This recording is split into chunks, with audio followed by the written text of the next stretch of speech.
কোথায় গেলে তুমি? দেখো একটা চিঠি এসেছে, এদিকে আসো মা। সকাল সকাল কিসের চিঠি আসলো? এদিকে নিয়ে আয় তো মা, দেখি কিসের চিঠি এসেছে। মা, ডাকওয়ালা কাকু দিয়ে গেল, বললো তোমার ছোট ছেলের চিঠি, হয়তো বাড়ি ফিরবে সেই জন্য চিঠি পাঠিয়েছে। তাই তো ভাবছিলাম, শীত তো এসে গেছে, এই সময়ই তো ছুটিতে ঘরে ফিরবে আমার সোনা খোকা। কতদিন ছেলেটাকে দেখিনি, মস্ত বড় চিকিৎসক হয়ে আর সময় পায় না আমার ছেলেটা। ও মা, ছোটদা আবার বলেছিল আমার জন্য একটা জামদানি শাড়ি আনবে, এবার না নিয়ে আসলে কিন্তু আমি দাদার সাথে কথা বলবো না। আমার খুব ইচ্ছে করে একটা জামদানি শাড়ি পরার। ইস, চুপ কথা, তোর দাদা এখন মস্ত বড় চিকিৎসক, আর সাধারণ মানুষের মতো তার দিন কাটে না, বুঝলি তো? সময় পেলে নিশ্চয় আনবে। এখন চিঠিখানাতে কি লেখা আছে আমাকে পড়ে শোনা। ঠিক আছে মা, তাহলে শোনো। আশা করি তোমরা সবাই ভালো আছো। আমি খুব শীঘ্রই ছুটি নিয়ে বাড়ি আসছি। তোমার অনেক দিনের ইচ্ছে ছিল আমি খুব বড় ঘরের একটা সুন্দরী মেয়েকে বিয়ে করব। কত ভালো ছেলে আমার, আমি কি চাই সেটা তার মাথায় সব সময় থাকে। তারপর বল কি লিখেছে? কিন্তু মা, আমি দুঃখিত, আমি একটি গরিব ঘরের মেয়েকে বিয়ে করেছি, যার নাম মেঘলা। সে খুব ভালো মেয়ে, আমি তাকে নিয়ে কয়েকদিনের মধ্যেই বাড়ি ফিরছি। থাম থাম, আর পড়তে হবে না। এ কি কাণ্ড! আমার মস্ত বড় ডাক্তার ছেলে, সে কিনা একটা গরিবের ঘরের মেয়েকে বিয়ে করলো। এত বড় স্পর্ধা! আমি এ মেয়েকে কোনো দিন মানব না। মন খারাপ করে কি আর করবি বল? গরিব ঘরের মেয়েরাও ভালো হয় রে, সংসারে ভালো মন্দ বোঝে। তুই মন খারাপ করে থাকলে কি সুজয় কি ভালো থাকবে নাকি বলতো? দিদি, রাজাকে তো বিয়ে দিলাম গরিব ঘরের মেয়ের সাথে, রাজা কিছু করে না। ওকে চাইলেই তো আর বড় ঘরে বিয়ে দিতে পারতাম না। ভেবেছিলাম ছোট ছেলেটা দিয়ে মনের আশা পূরণ করব, তার হলো কোথায়? সুজয় তো ডাক্তার, নিজের পায়ে দাঁড়িয়ে গেছে, এবার একটা ভালো বউ পেলে সংসারটা গুছিয়ে নেবে। এই ভেবে মন খারাপ করে লাভ কি? গরিব ঘরের হলেও যদি গুণবতী হয়, তার চেয়ে আর কি চাই বলতো? গুণবতী? আমার অহংকার। আমার ছেলে আমার অনেক বড় চিকিৎসক, সে যদি গরিব ঘরের মেয়ে আনে, লোকে কি বলবে? আমি তো কারো সামনে মুখ দেখাতে পারবো না দিদি। লোকে কি বলবে সেটা বড় কথা নয়, তোর ছেলে সুখী হচ্ছে কিনা সেটাই তো আসল ব্যাপার। লোকে তো অনেক কিছুই বলে, তাই না? ছেলেকে মানুষ করলাম, এত বড় চিকিৎসক বানালাম, আর সেই ছেলে আমার একটা মনের আশা পূরণ করলো না। খুব কষ্ট পেলাম গো দিদি, খুব কষ্ট পেলাম। আশা করি নতুন বউ এলে তোর মনটাও ভালো হয়ে যাবে। এত মন খারাপ করিস না, বরং আয়, নতুন বউ এলে তাকে কিভাবে বরণ করা যায় সে ব্যবস্থাই করি। বৃষ্টি তো কত খুশি। না গো দিদি, আমি ও মেয়েকে বরণ করতে পারবো না। তোমরা করো তাহলেই হবে, আমাকে মাফ করো দিদি। মা, নতুন বউ এসে গেছে, চলুন বরণ করে নিয়ে আসি। অনেকক্ষণ থেকে বেচারি দাঁড়িয়ে আছে। শোনো বৌমা, আমার আর কোনো ইচ্ছে নেই, তুমি গিয়ে বরণ করো। আমার সহজ সরল ছেলেটাকে ফাঁসিয়ে ওই মেয়ে বিয়ে করেছে, এসব আমার আর বুঝতে বাকি নেই। আমি যাব না। মা, যা হবার হয়ে গেছে, এইসব নিয়ে ভাবলে খারাপ লাগবে। সুজয় খুশি হলেই তো আপনার খুশি, তাই না মা? বললাম না আমি যেতে পারবো না, তুমি যাও, গিয়ে বরণ করে আনো। বড় বৌদি আর কতক্ষণ দেরি করবে? আমি সব তৈরি করে রেখেছি। চলো তো, নতুন বউ দাঁড়িয়ে আছে, পিসিমা তোমাদের ডাকছে। কতক্ষণ থেকে ডাকছি বড় বউ তোদের। যাক, এসেছিস যখন বরণ করে নে তাড়াতাড়ি। বাড়ি মিষ্টি বউ নিয়ে এসেছে সুজয়।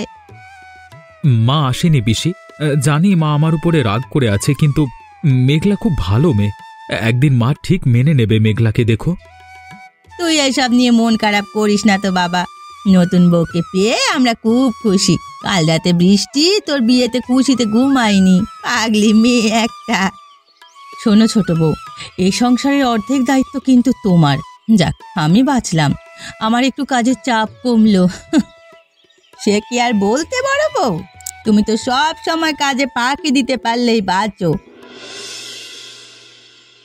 সবাই তাড়াতাড়ি বসে পড়ো, নতুন বৌদি সবার জন্য পিঠা তৈরি করেছে। বাহ, গন্ধটা খুব দারুণ বেরিয়েছে, প্রাণটা জুড়িয়ে গেল। এত সুন্দর পিঠে তো আমি কখনো দেখিনি। তুমি এত সুন্দর পিঠে বানাও, আগে তো বলনি। দারুণ হয়েছে। নতুন বউয়ের হাতের রান্না এই যে শীতের সকালটা একেবারে মধুময় করে দিল। এত গুণ দেখেই তো সুজয় পাগল হয়েছে। মেঘলা, তোমার পিঠাগুলো অসাধারণ হয়েছে মা। সবাই তো এসেছে, কিন্তু মা আসবেন না, মনটা খুব খারাপ লাগছে। শোনো গো, আমার মা ওরকম একটু অভিমানী। তুমি এক কাজ করতে পারো, আমার মার হাঁসের মাংস অনেক পছন্দের, তুমি রান্না করে নিয়ে যাও মায়ের কাছে, মা খুব খুশি হবে। তাহলে তুমি খেয়ে আমাকে বাজার করে এনে দাও, আমি দুপুরে রান্না করে মাকে খাওয়াবো। বেশি করে রান্না করবে কিন্তু নতুন বৌদি, আমারও ভীষণ ভালো লাগে মাংস। ঠিক আছে বোন, আমি সবার জন্য রান্না করব, তোমাদের মুখে হাসি দেখার জন্য আমি সব করব। তুমি কেন আমার ঘরে এসেছো? আজ তোমার জন্য আমি পাড়ার কাউকে মুখ দেখাতে পারছি না, দূরাও আমার সামনে থেকে। মা, আমি আপনার জন্য দুপুরে খাবার নিয়ে এসেছি। আপনার ছেলে বলছিল আপনার নাকি হাঁসের মাংস খুব প্রিয়।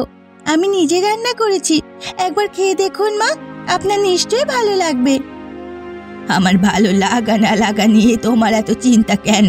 ঢং করতে এসো না আমার কাছে, তোমার হাতে রান্না আমি খাবো না, নিয়ে যাও এখান থেকে।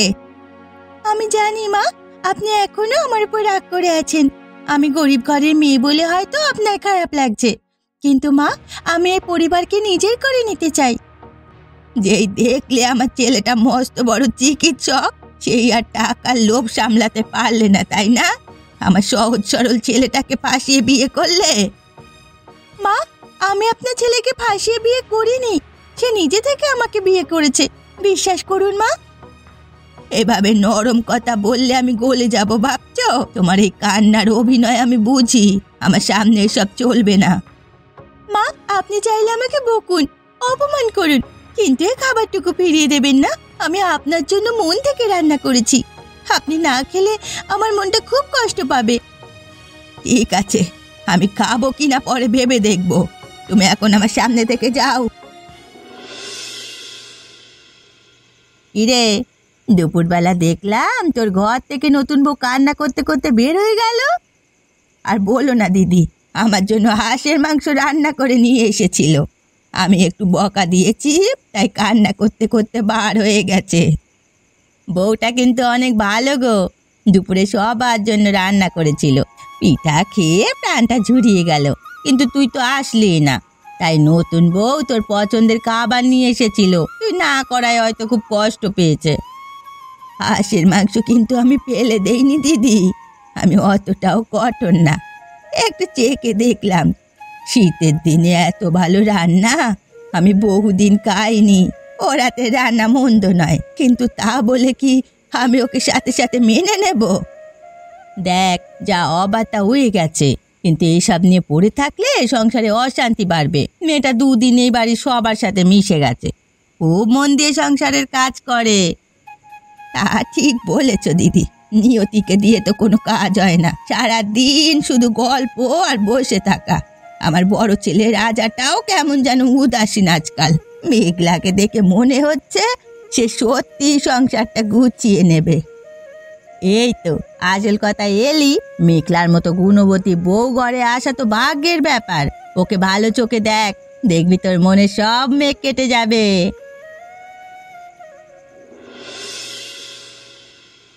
কি গো, রাতে খাবার খেলে না যে? শরীর খারাপ নাকি?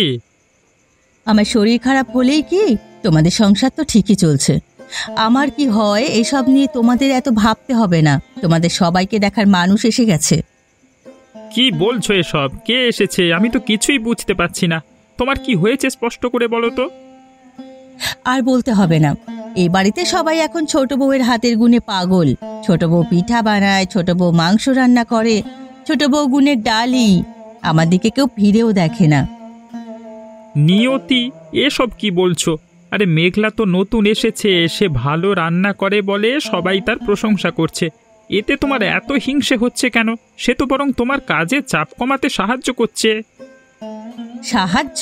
সে আমাকে সাহায্য করার জন্য এসেছে, সবার চোখে ভালো সাজার চেষ্টা করছে। দেখছো না, কালকে এসেই সে বাড়ির সবার মন জয় করে নিল। তোমার মাথা ঠিক আছে তো? মেঘলা খুব ভালো মেয়ে, শান্তিতে সংসার করতে শেখো, ওর গুণ আছে বলেই সবাই ভালোবাসছে। হ্যাঁ, আমার তো কোনো গুণই নেই। এত বছর সংসারের জন্য খাটলাম, কেউ কোনোদিন নাম করলো না। মার মন পর্যন্ত গলতে শুরু করেছে। কে কোথায় আছো গো? এদিকে আসো, আমার শরীরটা খুব খারাপ লাগছে। কি হয়েছে মা আপনার? আপনার ছোট ছেলেও তো বাড়িতে নেই, না হলে বুঝতে পারতো আপনার কি হয়েছে। আমার ঠান্ডা লাগলে এরকম হয়, হঠাৎ করেই ঠান্ডা পড়ায় শ্বাসকষ্টটা বেড়ে গেছে, আর জ্বরও এসেছে মনে হয়। নতুন বৌদি, তুমি এই ওষুধটা মাকে খাইয়ে দাও, তাহলেই ঠিক হয়ে যাবে। দাদা বলেছে মার শ্বাসকষ্ট বেড়ে গেলে এই ওষুধটা খাইয়ে দিতে। মা, আপনি ভয় পাবেন না, আমি আছি আপনার সাথে। নতুন বৌদি, মা খুব কষ্ট পাচ্ছে। দাদা থাকলে তো সে কি করতে হবে সব জানতো। এবার মার শ্বাসকষ্ট বেশি বেড়ে গেছে, জ্বরও অনেক আসছে। ভয় পেও না বোন, সব ঠিক হয়ে যাবে, আমি আছি তো। শোনো, তুমি পিসির ঘরে গিয়ে ঘুমাও, আমি মার কাছে আসি, সারা রাত সেবা করব। না বৌদি, আমি মাকে ছেড়ে যাব না, আমিও তোমার সাথে থাকবো। শোনো, আমি সব সামলে নেব, তুমি আসো গো। আমার রাত জাগার অভ্যাস আছে, আমার বাবাও অনেক অসুস্থ ছিল, আমি রাত জেগে তার সেবা করতাম। এই সুযোগটাই আমাকে কাজে লাগাতে হবে। দুদিনে সবার মন জয় করেছে ওই মেঘলা, আর কয়েকদিন গেলে তো সবাই ওর হাতে উঠবে আর বসবে। আজকের পর থেকে তুই সবার মন থেকে উঠে যাবে।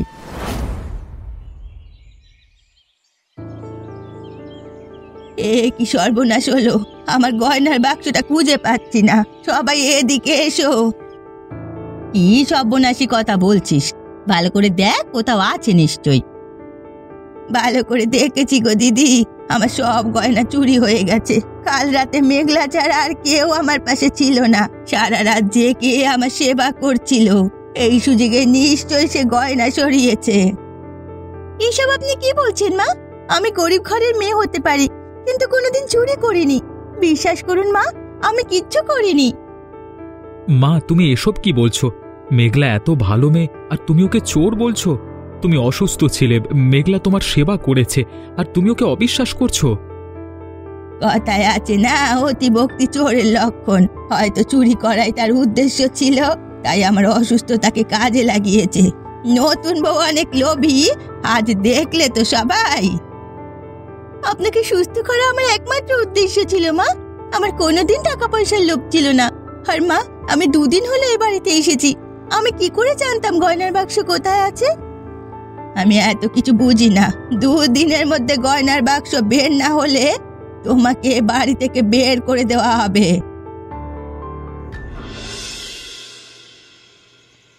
আচ্ছা পিসি, নতুন বউ এত ভালো একটা মানুষ, সে কি পারে গয়না চুরি করতে? আমার বিশ্বাস হচ্ছে না নতুন বৌদি এসব করেছে। না রে সোনা, মেঘলা কখনো এমন কাজ করতে পারে না।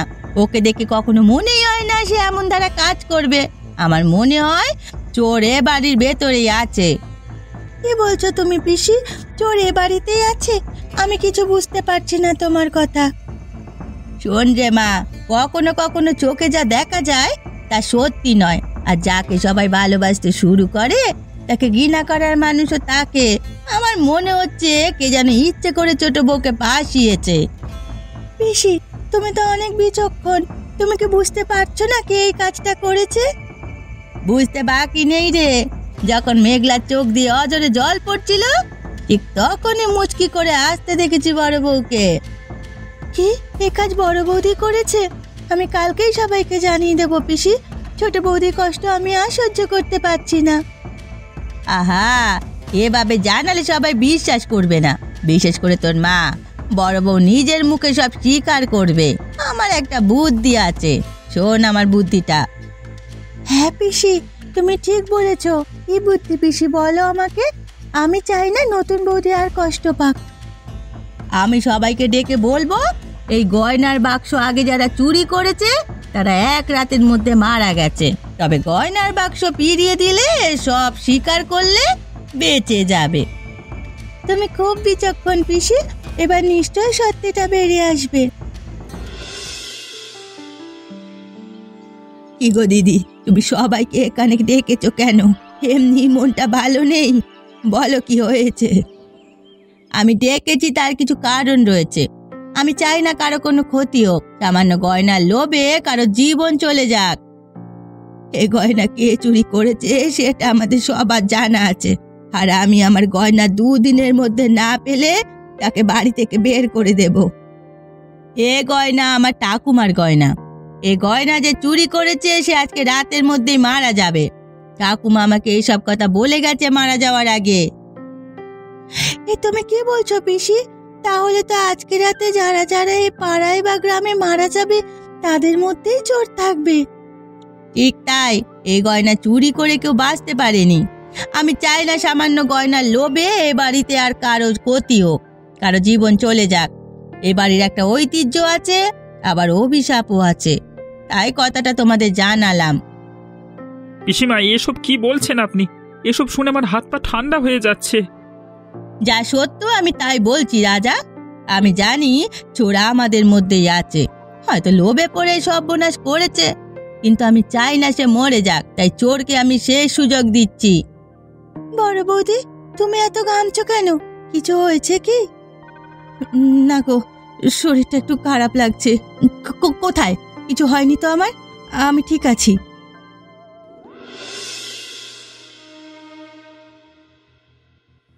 বড় বৌদি, কাঁপছো কেন? কিছু বলবে? কিছু হয়েছে? পিসিমা, আমাকে বাঁচাও, আমি মরতে চাই না গো। এ অভিশাপ থেকে আমাকে রক্ষা করো। এ অভিশাপ একমাত্র যে গয়নার বাক্স চুরি করেছে তাকেই লাগবে। তুমি এসব নিয়ে ভেবো না মা, তোমার কিচ্ছু হবে না।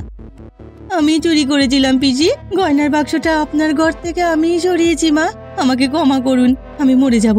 গয়না চুরির অভিশাপের কথা শুনে আমার বুক কাঁপছে, আমি মরে যেতে চাই না।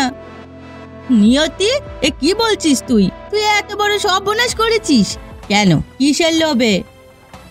আমি হিংসায় এসব করেছি। সবাই ছোট বউয়ের গুণে মুগ্ধ ছিল, এটা আমি সহ্য করতে পারিনি। তাই বলে তুই নতুন বউকে দিয়ে এভাবে পাশিয়ে দিলি? আমি এতদিন এই সংসারে কাজ করেছি, নতুন বউ আসায় সবাই আমার কথা ভুলে গেল। আমি চেয়েছিলাম মেঘলাকে চোর সাজিয়ে সবার মন থেকে ওকে চিরদিনের জন্য দূরে সরিয়ে দিতে। মায়ের অসুস্থতার সুযোগ নিয়ে কাল রাতে আমি ঘর থেকে গয়নার বাক্স চুরি করেছি। এত বড় স্পর্ধা, এত নোংরা চক্রান্ত, হিংসা থেকে তুমি আমার নির্দোষ ছোট বৌমার ওপর দোষ চাপালে। আজ এ বাড়ি থেকে বের হয়ে যাও। আমাকে তোমরা সবাই ক্ষমা করে দাও, এই ধরনের কাজ আমি আর করব না। মা, আপনার পায়ে পড়ি, আমাকে ক্ষমা করে দিন। মা, আপনি ক্ষমা করে দিন বড় বৌদিকে। আমি চাই আমার সংসারে সবাই হাসি খুশি থাকুক। ঠিক আছে বৌমা, তুমি যখন ক্ষমা করে দিলে, আমি বড় বৌমাকে শেষ আরেকটা সুযোগ দিলাম। বোন, তুই অনেক মহান, এত সহজেই আমাকে ক্ষমা করে দিলি। তোকে আমি চিনতে ভুল করেছি রে বোন। দিদি, পুরনো কথা ভুলে যান, মানুষ মাত্রই তো ভুল করে, আমাদের উচিত সবাইকে তার ভুলের একটা সুযোগ দেওয়া। তুই খুব ভালো রে বোন। শোন, আমিও তোকে সাহায্য করছি। আজ থেকে শুধু দিদি না, আমি তোর বন্ধুও। বাহ, কি দারুণ গন্ধ আসছে। হ্যাঁ নিয়তি, তুমি আজকে রান্না করেছো নতুন বউয়ের সাথে? তোমার হাতের রান্নার গন্ধটাও চেনা চেনা লাগছে গো। হ্যাঁ গো, আজ মেঘলার সাথে আমিও রান্না করছি। ও আমাকে অনেক কিছু শিখিয়ে দিচ্ছে। আজ সকালে থাকছে হাঁসের মাংস, সাথে মেঘলার বানানো নতুন ধরনের পিঠাও আছে। বাবা বাবা, গন্ধেই প্রাণটা জুড়িয়ে গেল। আমরা সবাই চাই তোমরা দুই যা এরকমই হাসি খুশি থাকো, মিলে মিশে থাকো। তোমরা দুজন একসাথে রান্না করছো দেখে খুব ভালো লাগছে। মেঘলা, তুমি সত্যি আশীর্বাদ হয়ে এসেছো সংসারে। আর নিয়তি, তুমি নিজের ভুল বুঝতে পেরেছো, এটাই আমার শান্তি। তোমাদের রান্না করা খাবার একসঙ্গে বসে খাওয়াচ্ছে বড় আনন্দ আর কি হতে পারে। মা, রান্না হয়ে গেছে, আপনারা সবাই বসে পড়ুন, আমি এখনই পরিবেশন করছি। খুব সুন্দর রান্না হয়েছে নতুন বৌমা, খেয়ে প্রাণটা জুড়িয়ে গেল। সত্যি ওইবার তোমার পিঠা না খেয়ে অনেক বড় ভুল করেছি। এ স্বাদের ভাগ হবে না। তুমি সবার মন জয় করে নিয়েছো মেঘলা। তোমার রান্না আর আমার গুণেই বাড়ির সবার মুখে হাসি ফুটেছে। আমি আজকে খুব খুশি। নতুন বউ, আজকে আমি বুঝতে পারলাম গুণের কাছে বংশ বা আর্থিক অবস্থা তুচ্ছ। আমার খুব ইচ্ছে ছিল বড় ঘরের মেয়ে আনার, কিন্তু আজ বুঝলাম বড় ঘরের মেয়ে আনার থেকে গুণবতী মেয়ে আনা জরুরি। এরকম আরো মজার মজার গল্প পেতে এখনই চ্যানেলটি সাবস্ক্রাইব করুন।